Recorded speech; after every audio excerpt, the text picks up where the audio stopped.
Hola, I am live. Let me go post a link. And you should buckle in to learn how to play the world's greatest song ever written, Wheels on the Bus. Control V, Shift, click, link, enter, edit, settings, open in a new tab, update, update, wait patiently, view page, scroll down, click, opens a new window, and if we're lucky, there I am. All right, so we're all set.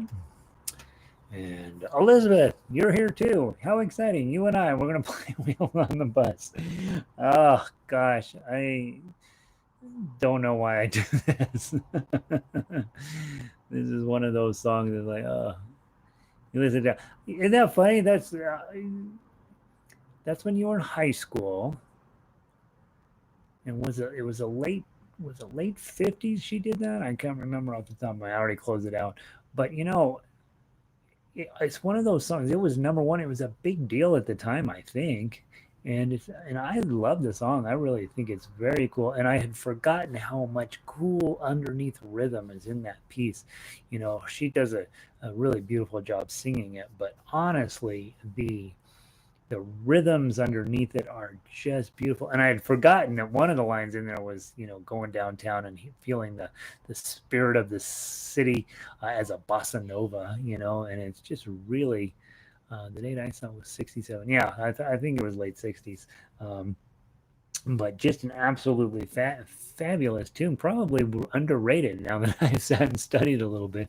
That cool South American rhythm that's underneath it, and it changes in each section of the song too. So it's really there's a lot there. That's I'm surprised more people don't study that song. Um, Meanwhile, um, you guys have logged in to be a part of Wheels on the Bus, which is a song that everybody should be an expert on. What the hell? What, Michael? A real guitar, Michael? Come on, don't do it. Don't do it. All right, I'm gonna put a real guitar on. Um, Hi everybody. We always have a few people. I have this little people counter. Do you guys have the people counter on yours? I have a little people counter, and there's always two or three people kind of hiding out, not saying anything, which is fine. I'm glad you're here. Hey Arlo, and so I never know if anybody's really listening or not. Yesterday I gave a whole entire lesson. I don't know if anybody was there or not. It doesn't matter, right? Doesn't matter. I learned how to play a little better, and I always think, we're playing guitar. It's a good thing. It's any day we play guitar. It's a good day. So, and it doesn't really matter what the song is, right? Find a way to make Wheels on the Bus meaningful. Let's talk about Wheels on the Bus, shall we? Because that's what we're all, probably going to be world famous for this song. This is a song that every kid knows. Every kid. I've never ever run into anybody who doesn't know this song, and oh yeah, and I did arrange this low on purpose, Michael. So yeah, you did run out of notes on a baritone. Sorry about that. Um, in this book too, we start off with sort of we're transitioning people from level one, which they learn four chords and how to read melody, and then we're transitioning them into switching from chord to chord. We're transitioning them into this idea of tough acts, and then we are transitioning, just generally speaking, into playing sometimes lower melody, higher pitched notes, lower string, and then as we get toward the end of the book, then we want to start really thinking about, man, we can also play melody on these lower strings. So yeah, then we run out of strings on the baritone. But I think all of those tools are really pretty legit level two things that we want to get comfy with. And we're never comfy with anything in guitar. I think Arlo is comfy, but I think the rest of us are like, ah. And so I think I'm positive that's why I put that a little bit lower down here on, is to give us a chance to work on that. It also, by the way, has a pleasant effect of simplifying F chord when you're playing tough acts. So there's that. All right, let's talk about the F chord. We hate the F chord. We hate it with all of our heart and soul. All right, that said, now let's learn how to do it. Okay, you're going to do a bar. I recommend, and I learned this from Alan Matthews, who's a great classical guitar teacher here on YouTube. Take your bar, put it on top of the fret wire, and then roll it back just a little bit. Okay? That's what we really want to do. Sometimes placing it straight on will work. I'm way out of tune apparently, and so think about, when we're thinking about bars, there's going to be, the truth is, when you first start bars, you get this, right? Because we just don't have the hand strength to get that down. I think that bar chords, if you spend your entire life playing guitar, eventually they're no longer an issue for you. But it is a long journey. I've been playing guitar pretty seriously the last 10 years because I've been teaching a little bit of it, and I do fine with them. I don't really look forward to them yet, right? And I do know how powerful they are, and I do know, as we were talking yesterday, or the day before, 10 days before, somewhere in the path, using this shape as A, G, F, E, is a fun thing to do, right? So there's this stuff that's really pleasant about bar chording. But when you first are tackling it, and certainly if you're legit on level 2, they're not fun. And so just know I get it.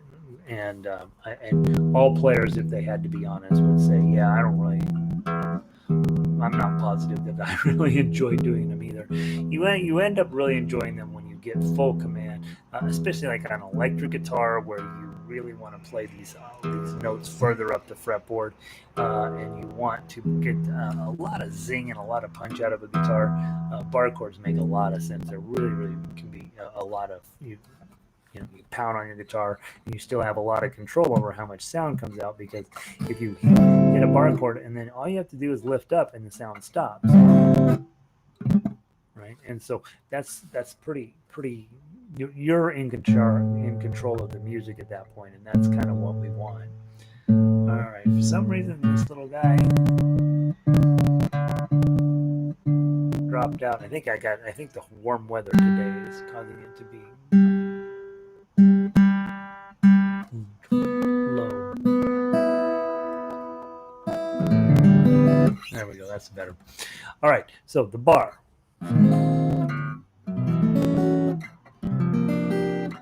Put it on the bar, put it on the fret wire, roll it back.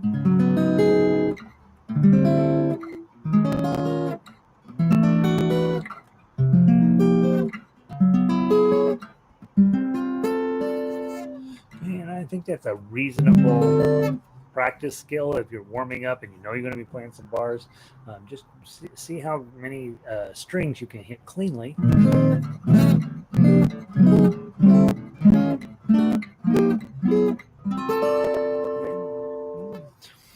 And in the beginning, you probably sound like,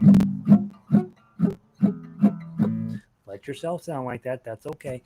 You got to get the hand strength. This one muscle right here, and it sits in the palm of your hand. You got to get that really strong in order to be effective at bar chords. And also, if you are my age or older, you're probably starting to get a little bit of arthritis into your knuckles, and these knuckles are just getting fatter and fatter and bigger and weirder every single day. My hands are going to start doing all of this weirdo thing that hands do as they age, and you may find it killed my bar chords, and then next year they're getting worse because your hand is turning into something.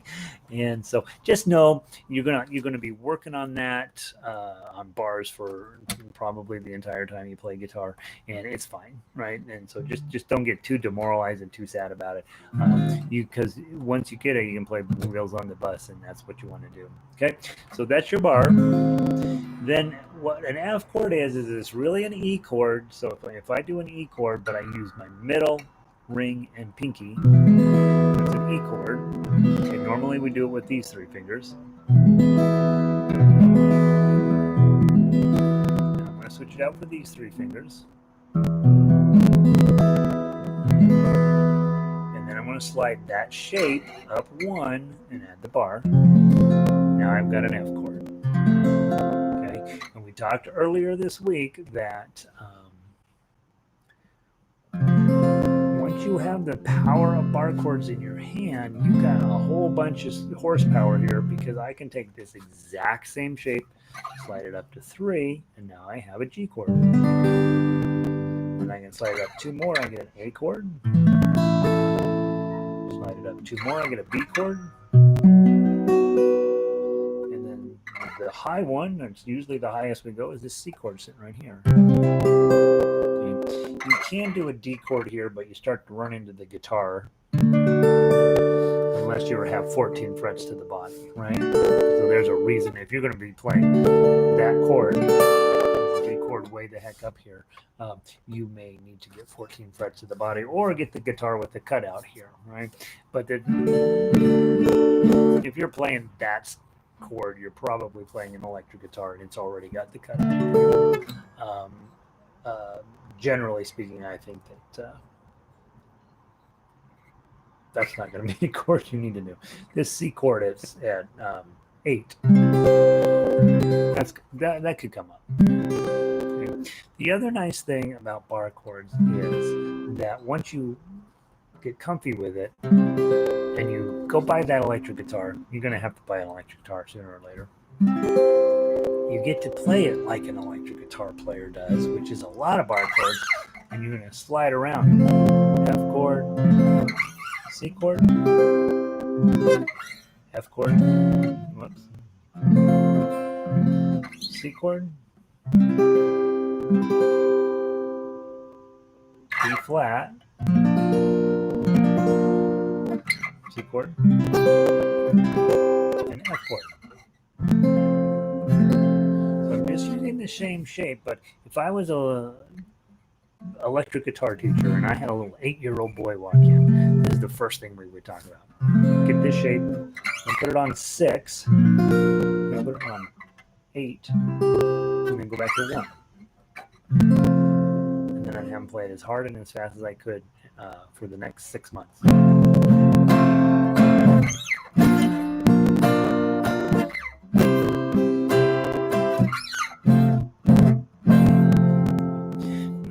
Your music theory, F, G, A, B flat in this case, and C, those are your 3 most important chords in the key of F, and I can do them just by holding one shape.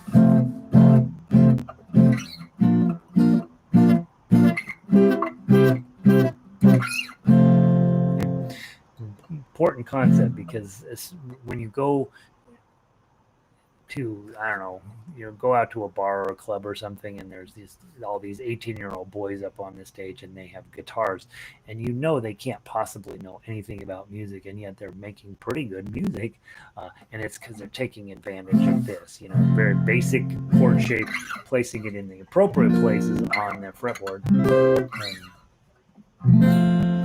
and they all of a sudden they have music theory in a nutshell, and it sounds all right. Okay, so that's what's going on there. That's why the entire late 50s, early 60s, all of the bands sounded about the same, because electric guitars were suddenly cheap, and all these 18-year-old boys went out and got them, and they couldn't play worth sour apples, but they could string together 3 or 4 chords, and then find a friend that could sing, and then they had a band, and a couple of them did pretty well. All right, the other fun activity, take that F shape again. I sometimes do this one. Okay, so there's your F shape. Go up and put it on 5.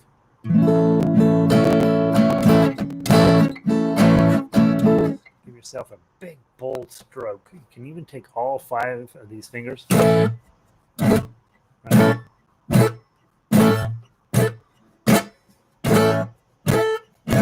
Make a lot of noise. Okay? And then come up.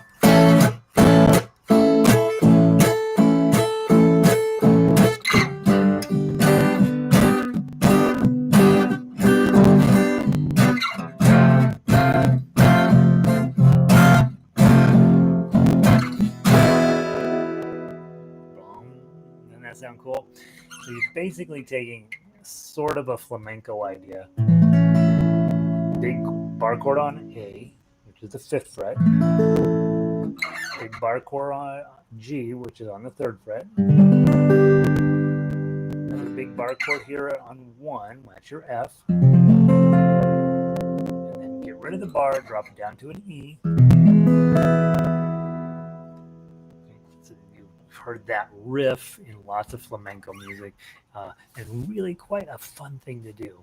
Let's see, Arlo's going to come in. 12-bar blues progression is a good bar chord progression to practice. Yeah, the 12-bar blues, and you can just type in 12-bar blues into Google, and you will get an unending list of ways that you can do that. It's really kind of sort of the basis of rock and roll in a lot of ways, that 12-bar blues progression, because you usually have, well, that's why it's called 12 bars. There's usually 12 bars. Sometimes you can do it with 8, you can do it with 12, you can do it with 16, and then if you want to get fancy, there's a 32-bar progression. But you're basically using those 3 chords, whatever this is on here, F, B flat, and C, and you're arranging them in a particular progression that is predictable, that we have come to accept and agree that that's how it's going to go. And so you end up with this really nice chord progression, and then you take somebody who can play melody, who can either improvise or already has a melody figured out over those chords, and you can spend 20 minutes playing that same 12 bars over and over and over and over and over. And the last bar 12, or sometimes bar 11, will create a moment in there where we do a C7 or some type of other chord that creates a tension and kicks you right back up, and you start the whole progression again. And it is one of those things where you can spend the whole night just playing 12-bar blues, and it sounds cool the whole night, and you're like, this will never end, this is awesome. And then you realize that your hand is on fire and your heart is sick and you're dying, and then you're like, oh, I got to go to bed. Again, with the 12 bar, they have a sort of standard list of do the chords in this order, and then you'll have the 12 bar blues, and you can find unending amounts of that on just Google 12 bar blues, and then click on images, and it will give you a whole mess of just choices for that. If this is never going to happen, bar chord in front. If that's never going to happen, it is 100% okay to simplify. One of the simpler ones is to take this index finger, cover 2 strings. Middle finger is going to go 3rd fret, 3rd string, 2nd fret, and the ring finger is going to go 4th string, 3rd fret. Now, don't play these top 2 strings; they'll sound weird. Okay.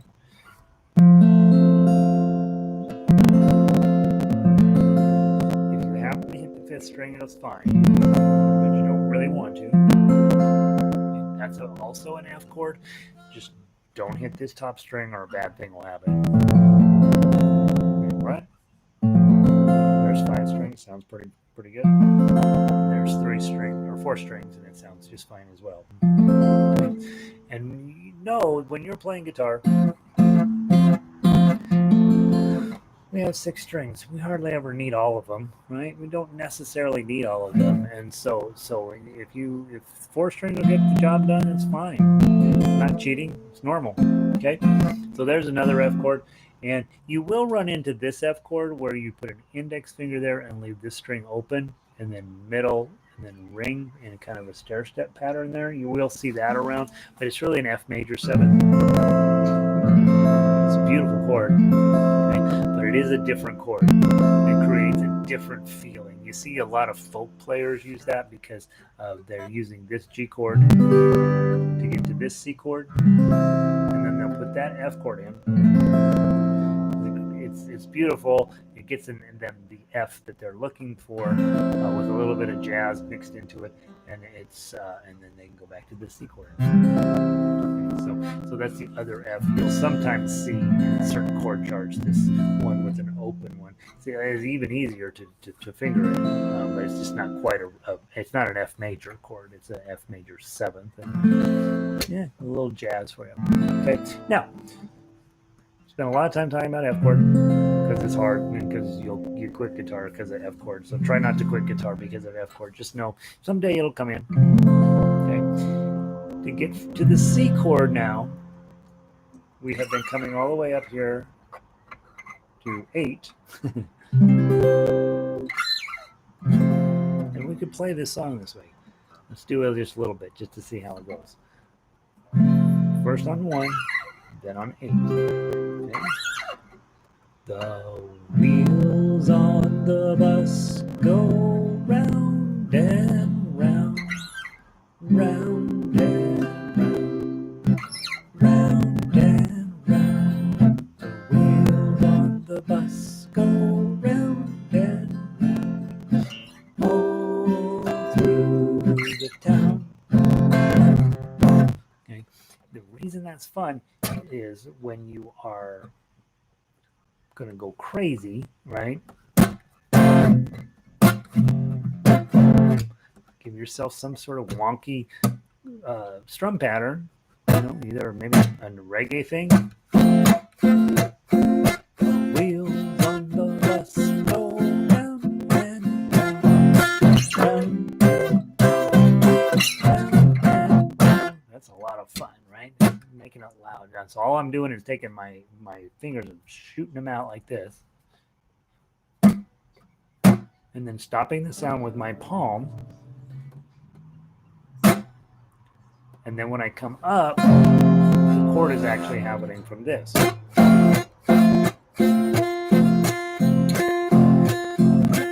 Getting a little bit of a syncopated sound to it, and then you can just see how it fits into your song. This song, you can do whatever you want to. It's going to sound fine. If you are working on classical feeling or more fingerstyle feeling, you want to take your this pattern, okay, and let's see what happens. Let's try it up at the third or the 8th fret again.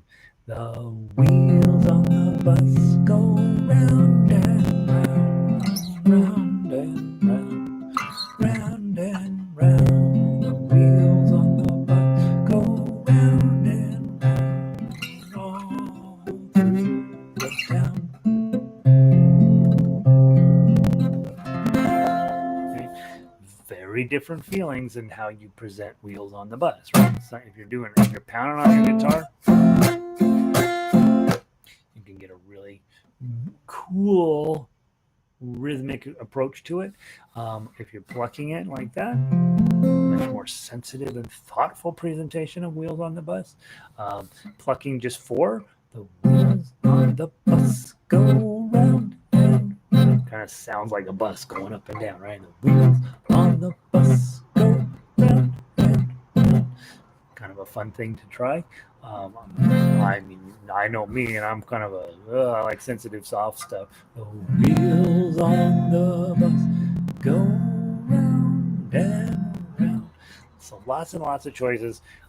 We're really in this song working on just getting comfy with the F chord, and we're never really comfy with it, but want to get comfy-er, and then after that, you're really messing with all of this.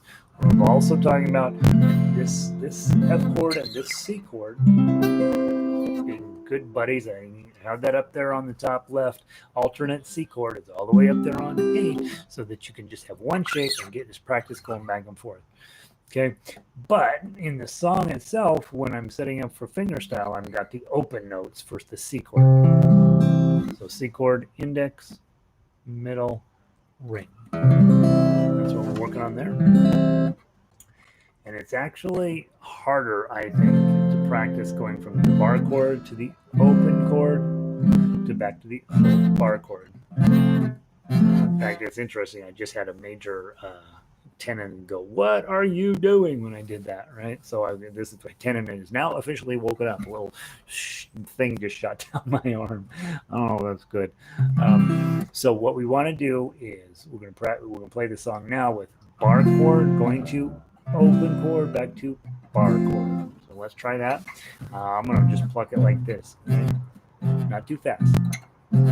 The wheels on the bus go round and round, round and round, round and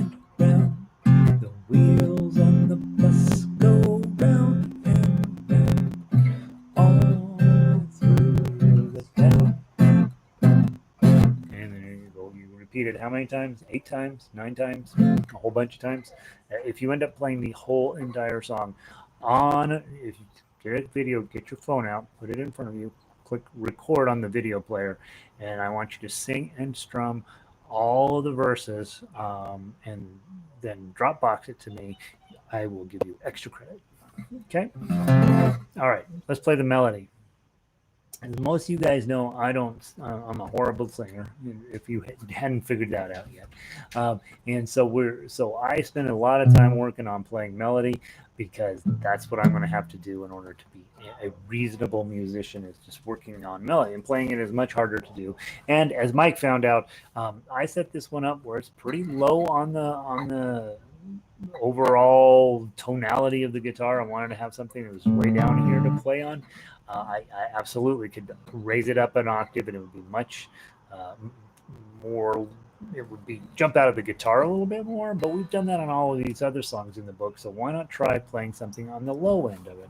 So again, as always, if it's a 1, you're going to use your index finger. If it's a 2, you're going to use your middle finger. If it's a 3, you're going to use your ring finger. And if it's a 4, you're going to use your pinky. Now, there are no 4s, so you'll be fine with just using index, middle, and ring. Or index, middle, and ring. Yeah, right. Okay? So from the top, let's go nice and slow. Get it right the first time. We're starting on this 3. By the way, not uninterestingly, if you're holding that F chord, notice what you're holding. You're holding these 2 3s down already. But in this case, we're going to just use your ring finger. Okay? From the top, 1. Oh, it's in 2. So I'll count in 2 anyway. We just say 1, 2, and then we're going to go. Okay?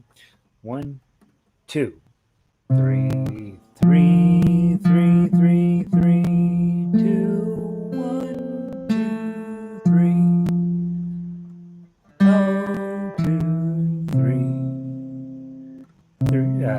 Where did I go? 2, oh, 3, 3, 3, 3, 3, 3, 2, 1, 2, 3. Oh, 3, 3, 3. Let's play it again. 3. Whoops, I went the wrong way. Sorry, guys. Let me go back. It's from the top. 3, 3, 3, 3, 3, 2, 1, 2, 3. Oh, 2, 3. 2, oh, 3, 3, 3, 3, 3, 3, 2, 1, 2, 3. Oh, 3, 3, 3, 3. One more time. 3, 3, 3, 3, 3, 3, 2, 1, 2, 3. Oh, 2, 3, 2, oh, 3, 3, 3, 3, 3, 3, 2, 1, 2, 3. Oh, 3, 3, oh, 3. God, I do it every single time. All right. You know how it goes. What I'm noticing is, because this is further up here on the fretboard, I am finding my ring finger a little bit out of sorts. You know, my ring finger likes to be hanging out down here. Now I'm pushing him way up here. He's going to be in this place where he's like, I'm not sure you're picking the right string, Gary. And of course, that sort of cognitive dissonance is setting in and being like, yeah, I wonder if you are hitting the right string. And then, of course, I'm blowing it. Okay? All right. That's what happens. Now, we're going to play the tough acts, and then we're going to move on from Wheels on the Bus. So this is the important stuff right here. Get your F chord on. Every time in fingerstyle, we start by grabbing the chords and seeing how far it gets us. And in this case, it's going to get us pretty far. Okay? So we've got the F chord on. We're going to hit this 3 on the top. Okay? Then we're going to hit we got a whole bunch of these 3, 3, 3s doubled up. And I'm going to go ahead. I can either play with my thumb. That sounds kind of wonky. Just to me, to my ear, it might sound awesome to you, but I'm like, that sounds a little bit heavy. So I'm going to try plucking them. Get a little bit tighter approach on the strings. I think it's going to sound better. Okay, let's give that a try. Just do it up until the chord change. 3, pluck, pluck, pluck, pluck, pluck, pluck, pluck, pluck. Okay. Now I've been able to play everything from 1 through 4 without moving my chord at all. So really, this is a right hand exercise. Let's try one more time. Just those first 4 measures. Ready, play.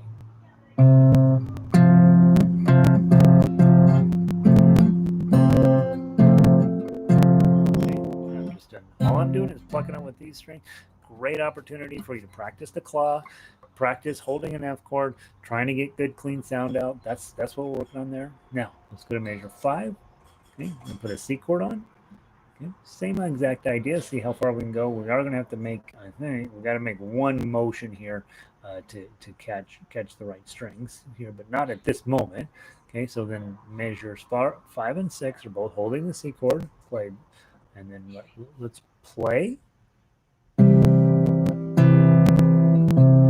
so it's 3 strings, 2 strings, thumb. 3 strings, 2 strings, thumb. Okay. And then we go back to that F chord. And then you're going to get these 3 strings. Now you've got a 0 in here, and you happen to be holding a 2. Where that 0 needs to be. So you got to lift up this and this. Okay, so you get 3, 3, O.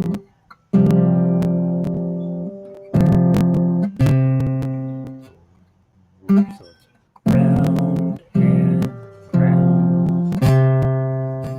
And in this case, when you grab that full bar, then that full F, you're suddenly realizing I don't even need to hold the bar down at all, right? I just got to get this E shape up here, and the arrangement keeps me from having to worry about whether the bar's on or not. But I always go ahead and put the whole chord on with the bar in place because I think I'm going to be a lot more successful because my hand is used to holding that bar like that. Okay, so measure 7 again. Ready, play.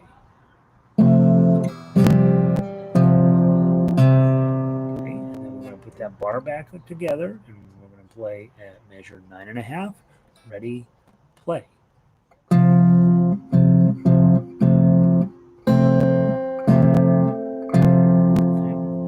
Again, not really having to move the F chord in that section there, and then go grab your C chord for measure 13 and 3 strings, 2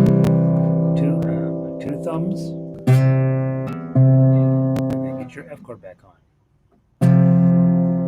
Got some pretty notes here. 2, 1. Those are just to fill up space.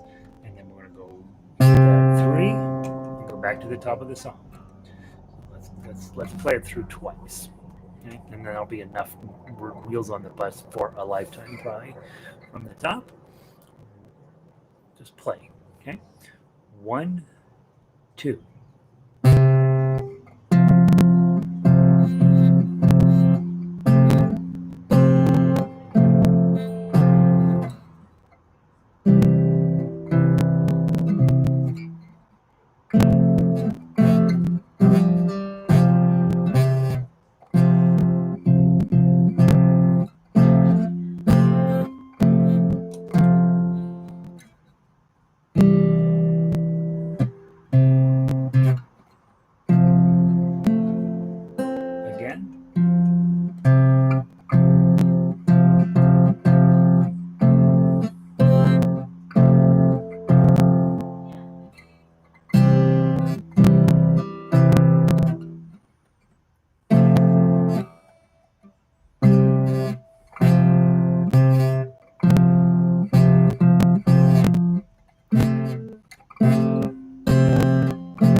Second inning.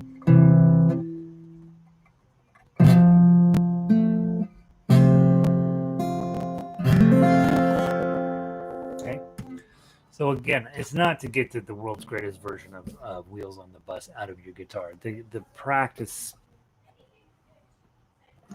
option here, the thing you're working on, is getting this hand strength into bar chording. that's really what the purpose of the arrangement is. And to get you thinking about, hey, I always strum, right? What if I started plugging, and what if I started plucking on these low strings? What would that feel like? And it feels a little out of whack, because we're so used to playing on these upper strings that when you start playing on the lower strings, it's like, I don't know if I want to do that or not. But a lot of great guitar players and a lot of classical music, they'll put the melody on the thumb and put the chords up here on these ones just for something to do. And so it's not that none of this is coming up. It's all coming up in your guitar life, and it's probably worth messing around with, even though the song is kind of hokey. But it is. When I teach this song, every single kid knows it. Every single one. I've never had a kid not know this song, and so it's um, it's a world classic for some reason. So there you go, guys. I hope you had a good day today. I hope you're having a wonderful day at your house. I hope life is beautiful and musical, and things are making every day making you better. And I hope Denver Guitar Orchestra is a decent resource for you. I am working like heck to try to get some another book 4 out, which would get us up to 60 songs at that level. Every single day, I'm trying to put some energy into rewriting those arrangements. And so, if you happen to have a song that you're like, I'd love to be able to play whatever, toss me an email, and I'll see if I feel like it's going to make a decent addition to that next book, and we'll stick it in there. That's what I love to do, is write arrangements and see how they play for you and see how they play for me. What's the least amount of work we can do to make this song sound awesome? And so if you have a song you'd love for me to do an arrangement of, just toss me an email. Or if you're looking for um, some accountability in terms of your practice schedule, that's what I like to do with musicians is, hey, I'll see you every Thursday. We'll spend a half an hour playing music, and I will be giving you suggestions on how to get better. And we call those lessons, and I'm pretty cheap, so you oughta check it out. All right, guys, have a wonderful night. Thanks for being here, and I will see you hopefully tomorrow. What are we playing tomorrow? I don't remember. Let me take a look. Oh yeah, tomorrow is Twinkle Twinkle Little Star. It's going to be a great day. Beautiful song. A little Mozart for us tomorrow. All right, guys. I'm going to end the stream. Have a wonderful night. Thanks for being here. I'll see you mañana.